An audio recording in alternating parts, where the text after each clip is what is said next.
No mês de setembro, nós teremos, de 2018, o livro da sabedoria, que foi o livro no mês da Bíblia proposto pela CNBB.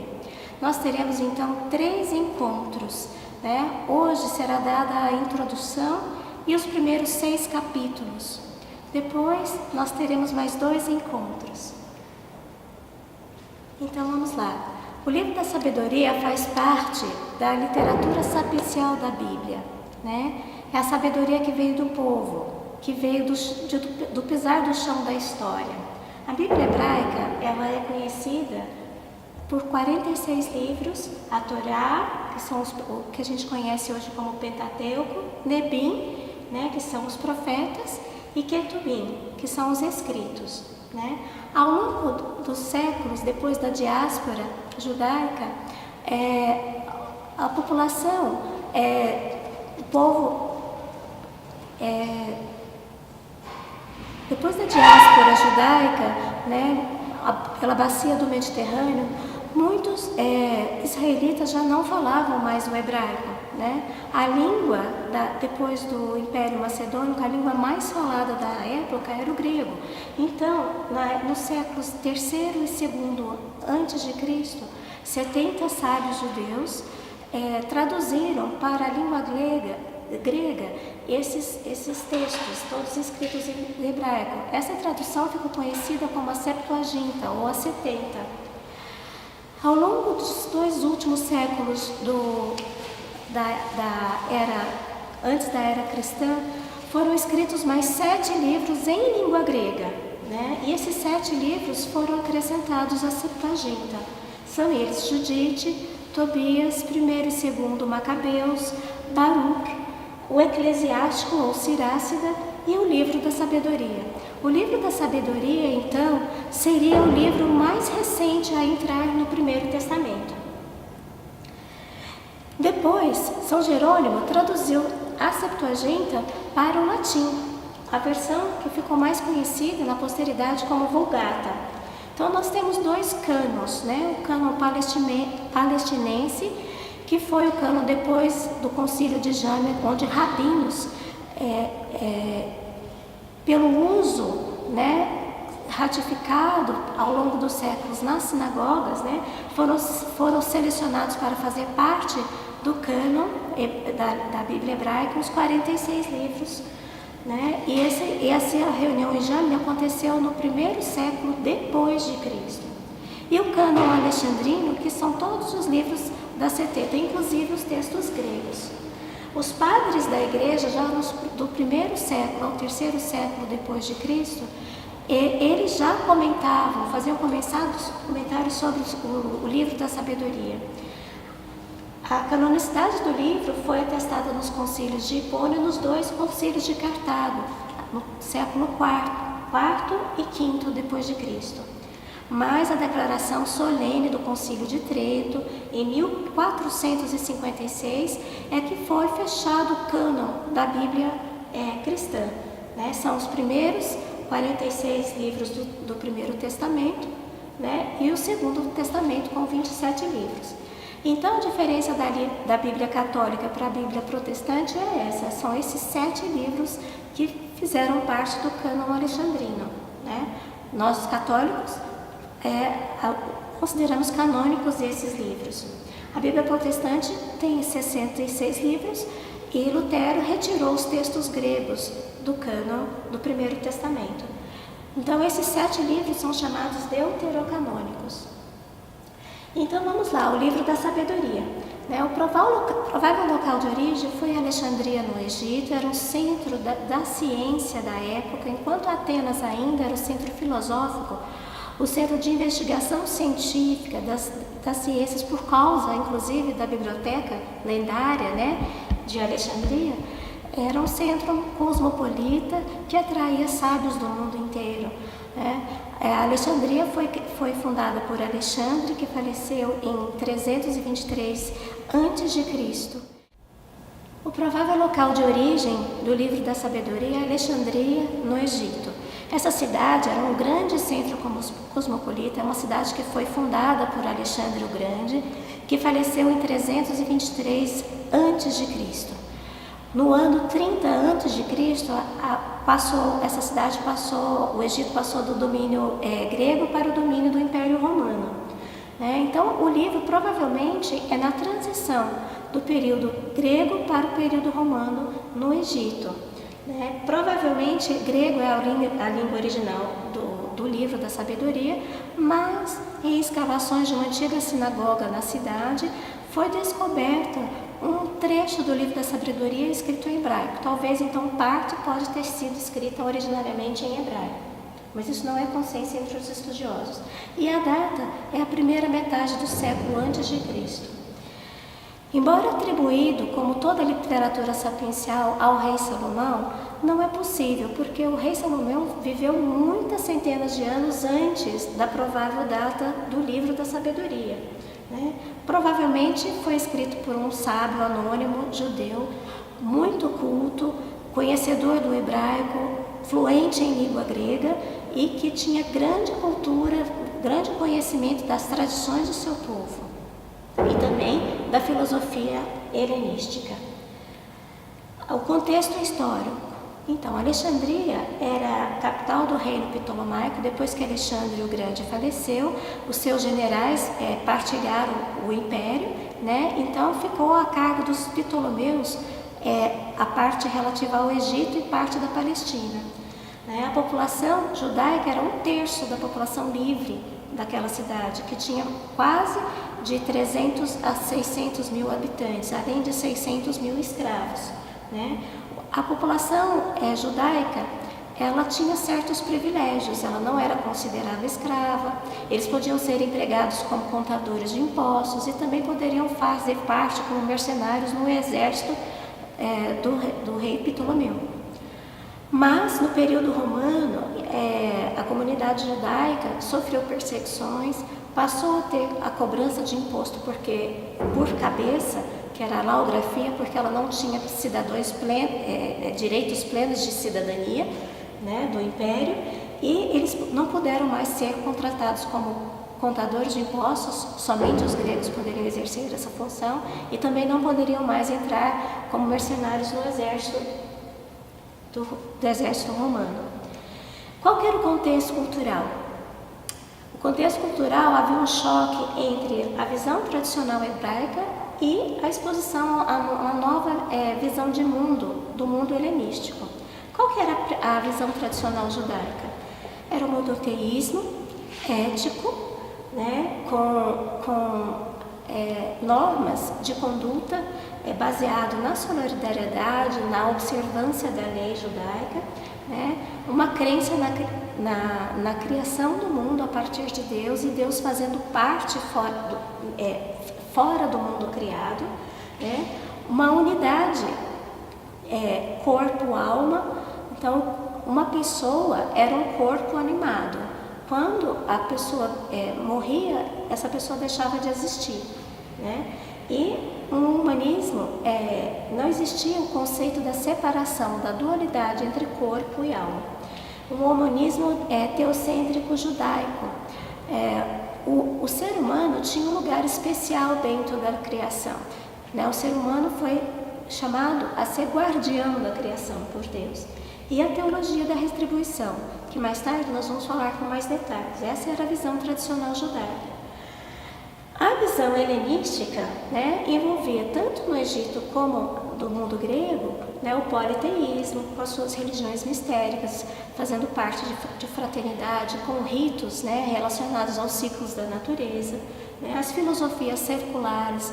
Então, o platonismo e neoplatônicos, a dualidade do corpo, dos planos, do corpo e da alma, onde a alma teria, o espírito teria uma preponderância,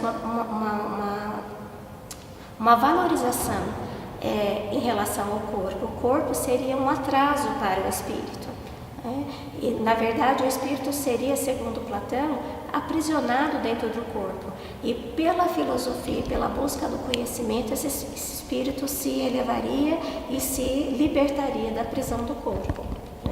Tinha o ceticismo dos sofistas, que diziam ser impossível acessar a verdade. né? E que o homem era a medida de todas as coisas, não havia uma verdade absoluta para todas as culturas, né? Tudo era relativo, né? O epicurismo que pregava a busca pelo prazer, da boa conversação, da boa convivência, prazeres da mesa, né, o prazer do relacionamento, um afastamento da sociedade, uma busca da convivência entre iguais, né? E que ficou no futuro, né, daquela época, ficou como uma visão hedonista da vida. E o estoicismo, né, que também negava a interferência dos deuses no mundo humano, e o ser humano deveria aceitar com tranquilidade, com serenidade, tanto as coisas boas quanto as coisas trágicas da vida. Então, o antropocentrismo helênico. Então, o homem era o centro do universo, era a medida de todas as coisas, né? E tinha essa oposição da alma e do corpo. No período romano, a comunidade judaica em Alexandria sofreu uma profunda perseguição, né, com saques, com uma crescente animosidade entre a comunidade e gregos e egípcios. O público-alvo para o livro da sabedoria provavelmente se destinava a judeus da diáspora grega, judeus que falavam a língua grega e também, talvez, pagãos de língua grega. Qual que era o propósito do autor do livro da sabedoria? Fortalecer os seus irmãos na fé, né, dos companheiros judeus, ainda fiéis à tradição, convidar de volta ao judaísmo aqueles que dele se afastaram, né, e convidar os pagãos a conhecer a verdadeira sabedoria que vem, né, do verdadeiro e único Deus e, portanto, valiosa para todo ser humano.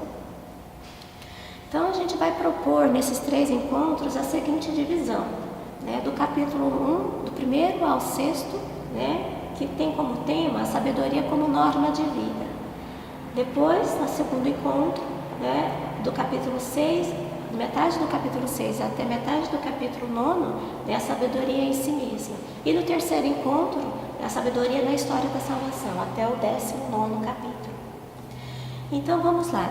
Esse texto, do 1º ao 6º capítulo, foi o trecho proposto pela CNBB para o estudo deste mês da Bíblia, né? Então, mostra o papel da sabedoria no destino humano como fonte de justiça e de imortalidade, né? E a relação da sabedoria com a justiça, no seu aspecto distributivo.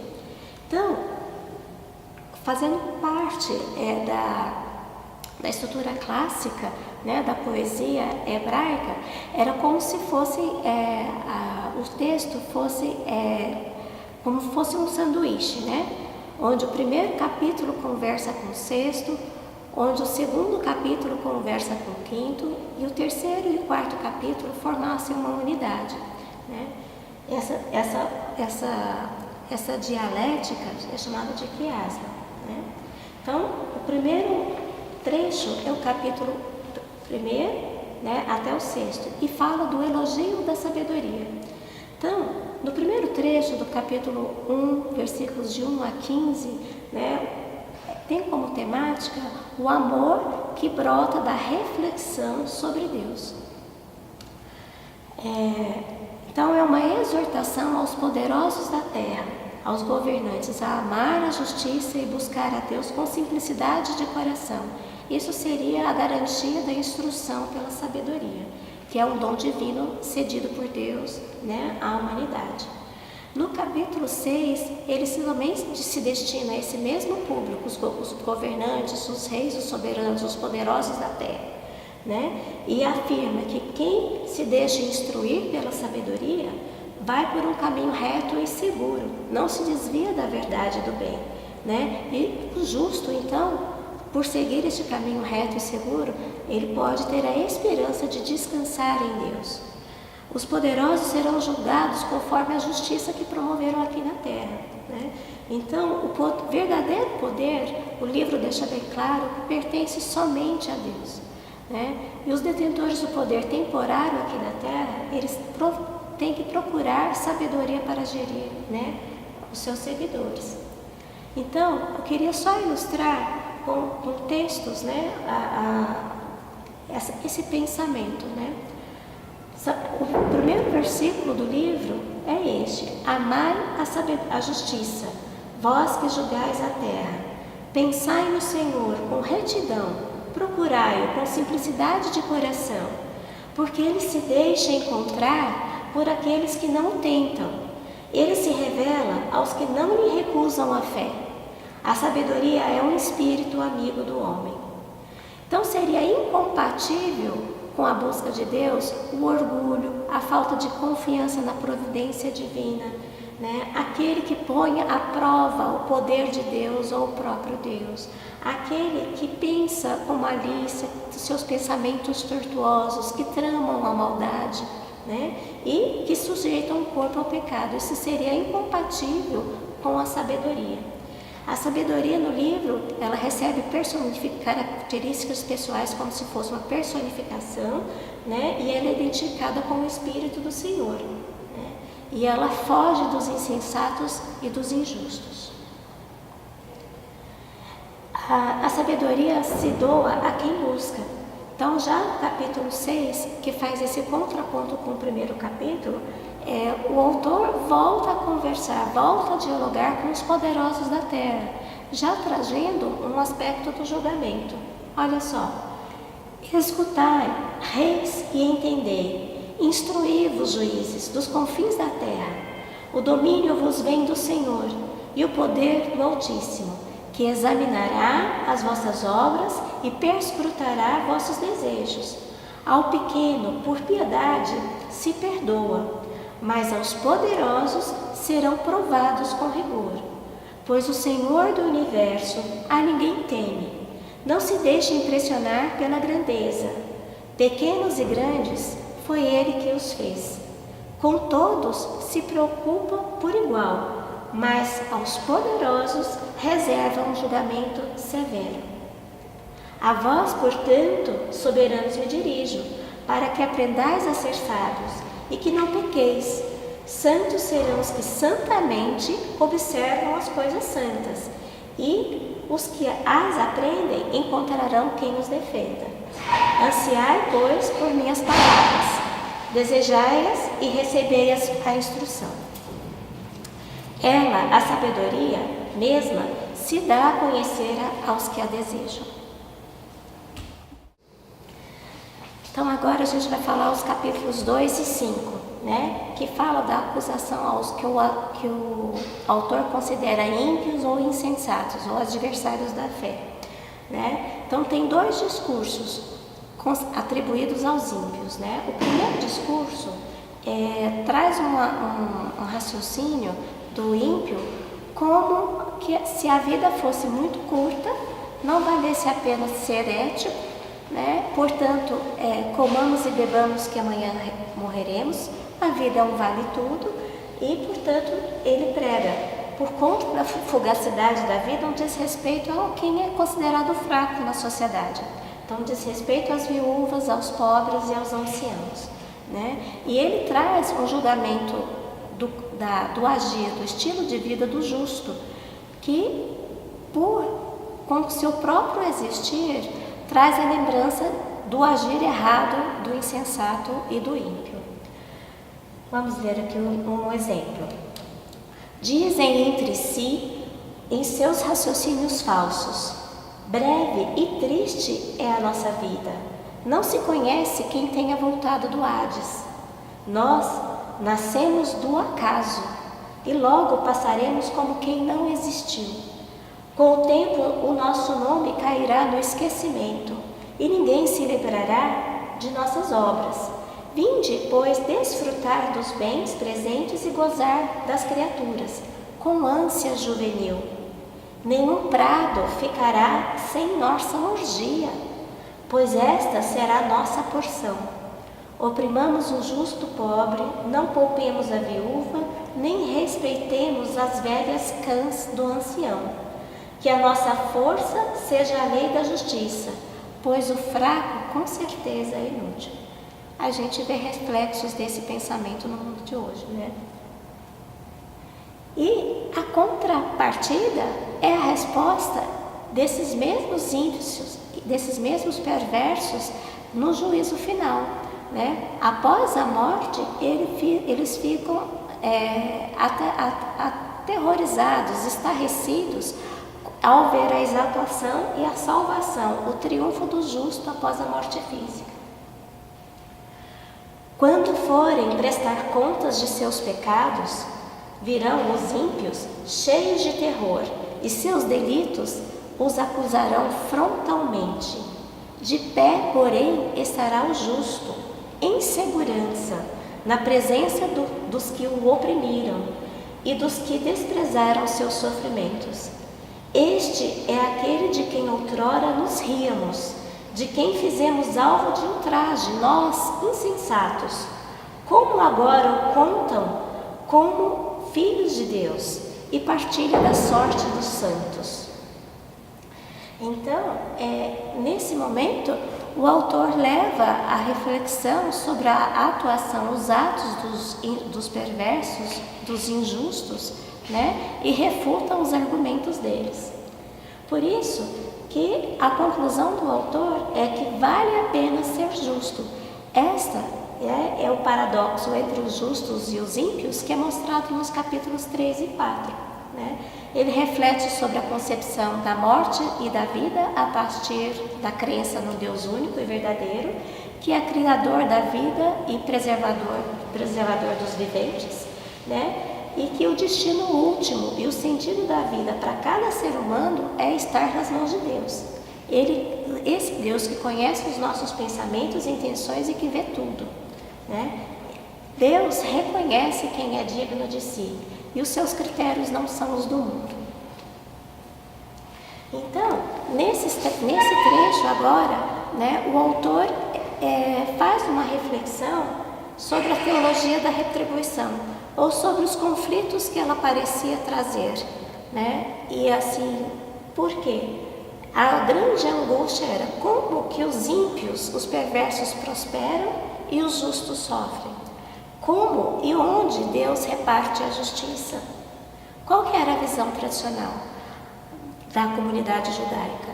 O pensamento era este: após a morte todos temos destinos iguais, né? Que é ir para o Sheol, né? Que é aquele submundo onde as almas moravam, né? Longe de Deus, um mundo indeterminado, desconhecido. Isso porque, né, não existe vida, eles não acreditavam no conceito de vida após a morte. Então, a retribuição, a recompensa, a bênção de Deus se dava na existência aqui na Terra, né? Que era longevidade, vida longa, né? A fecundidade, que era uma família grande, os bens, riqueza, prestígio, né? A honra dos justos, né? E o infortúnio para o ímpio. Então, assim, as bênçãos de Deus se transpareceria na tranquilidade da vida material. No entanto, a vida e a experiência mostravam que, na verdade, não era bem assim. Que coisas ruins aconteciam com pessoas boas, né? Que os justos sofriam, que eles poderiam morrer precocemente, né? E que eles poderiam não ter descendência. Então, como é que se explicaria a justiça de Deus perante esse justo, né? Então, o autor da sabedoria, ele reflete sobre estas questões, né, à luz das Escrituras e traz uma solução. Na época também do que aparenta no primeiro e no segundo livro de Macabeus, né, após as revoltas judaicas contra o Império Macedônico, aparecia já alguns textos extra-bíblicos, ou mesmo a Bíblia, com uma esperança da vida além túmulo. Em alguns salmos a gente pode ver essas tendências, né? No Salmo 49, versículo 16: mas Deus resgatará a minha vida das garras do Sheol e me tomará. Havia uma crença vaga e indeterminada de ressurreição, que mais tarde os fariseus vão reforçar, né? Por exemplo, em Isaías 26, 19: os teus mortos tornarão a viver, os teus cadáveres ressurgirão. Despertai e cantai, vós que habitais o pó. Em Daniel 12, 2: E muitos dos que dormem no solo poeirento acordarão, uns para a vida eterna e outros para o opróbrio, para o horror eterno. No segundo livro de Macabeus, no capítulo 7, é relatado o martírio dos 7 irmãos, né, que se recusaram, né, e morreram em função da defesa da fé num único e verdadeiro Deus. Diante da mãe deles, um após o outro foi sendo martirizado, e ela exortava para que eles não caíssem na tentação de blasfemar e de negar o Senhor, né, porque eles seriam recompensados. Onde? Depois da morte. Então já havia sinais de que havia essa esperança, né, de uma vida que extrapolasse a morte física, né? Então o autor do livro da sabedoria, ao longo desses textos e de outros também, ele traz a ideia de que a recompensa da vida com Deus propicia a imortalidade, né, pela participação da eternidade de Deus, fonte de todo amor, justiça, sabedoria e verdade, né? E o que seria essa vida com Deus? Fidelidade na fé, obediência, perseverança, né, no cumprimento da justiça e a busca de sabedoria de uma vida virtuosa. Quais as conclusões então que esse autor chega? Então, que a morte não é o fim, o justo terá vida eterna em Deus, pois Deus é o Deus da vida. Citação do livro de Sabedoria 2:23. Ele criou o homem para a imortalidade. Outra citação: a morte foi invenção do demônio. Sabedoria 2:24. Então a morte é vista neste trecho do livro como um êxodo, uma passagem, uma transferência, ou no caso do justo, ela é apenas aparente. Então, no estado glorioso, depois da morte, né, o que os justos experimentarão? Eles estarão em paz, com saúde, em descanso, esplendor, eles experimentarão domínio sobre os povos, terão compreensão da verdade em união com Deus e terão também uma vida sem fim. Terão imortalidade os que amam a justiça, os discípulos da sabedoria e os que seguem a justiça. Então, toda vez que no Primeiro Testamento fala que Deus visita o seu povo, traz a ideia da ação, da intervenção de Deus na vida do povo eleito. Neste livro, o termo visita, ele remonta a uma situação de julgamento, né? Onde Deus julgará, né, quem agiu corretamente, com justiça e sabedoria, e aquele que não. Outra conclusão que o autor chega é que os sofrimentos dos justos são apenas aparentes, são uma purificação permitida por Deus, né? Ele ressignifica a visão tradicional, né, da teologia da retribuição. Então não seria mais uma maldição e um castigo não ter filhos, morrer prematuramente ou sofrimento, né? Então tem o paradoxo do sofrimento do justo, né? O sofrimento não é uma punição, é uma oportunidade de instrução, de disciplina, de aprendizado, né? Como está em Sabedoria 3, do versículo 4 a 6. Os justos parecem ter sido castigados, né? Se a gente passa pelo teste da obediência e da fidelidade, pela fé na providência divina, né, Deus reconhece quem é digno dele. O paradoxo da morte prematura. Ele acredita que a velhice sem virtude não vale de nada, né? E que a segurança do justo está em estar nas mãos de Deus, estar sob a proteção do Senhor. E o autor parece convencido que o sentido e a finalidade da vida são definidos pela prática da justiça e a busca de uma vida virtuosa, né? Como diz a citação: Deus pode arrebatar o justo para si, né, quando há risco de corrupção moral ou apostasia. Está em Sabedoria 4, versículo 13 e seguintes. Tendo alcançado em pouco tempo a perfeição, sua alma, a alma do justo, era agradável ao Senhor. Por isso, apressou-se a retirá-lo do meio da maldade, pois graça e misericórdia são para os seus eleitos. Está no capítulo 4, versículo 15. O paradoxo da esterilidade, né, que trata a maior parte do capítulo 3 e um pouquinho do capítulo 6. Ele traz o exemplo da mulher estéril e do homem eunuco. A gente sabe que a grande realização da mulher israelita era a maternidade, era a sua fecundidade. A gente vê o drama de Sara, de Ana e outras mulheres, de Isabel, de outras mulheres da Sagrada Escritura que também lutaram contra a ideia de que eram malditas, né, por não ter tido filhos. Isso lhes causava grande dor, era fonte de vergonha para si e para o seu esposo. Então, a esperança de imortalidade para os judeus era que eles fossem lembrados, era a memória pela sua descendência. Então, o autor do livro da sabedoria ressignifica a esterilidade e fala que a verdadeira fecundidade, ou seja, a verdadeira bênção, é em atestar uma vida com Deus, uma vida virtuosa, em comunhão com o Senhor.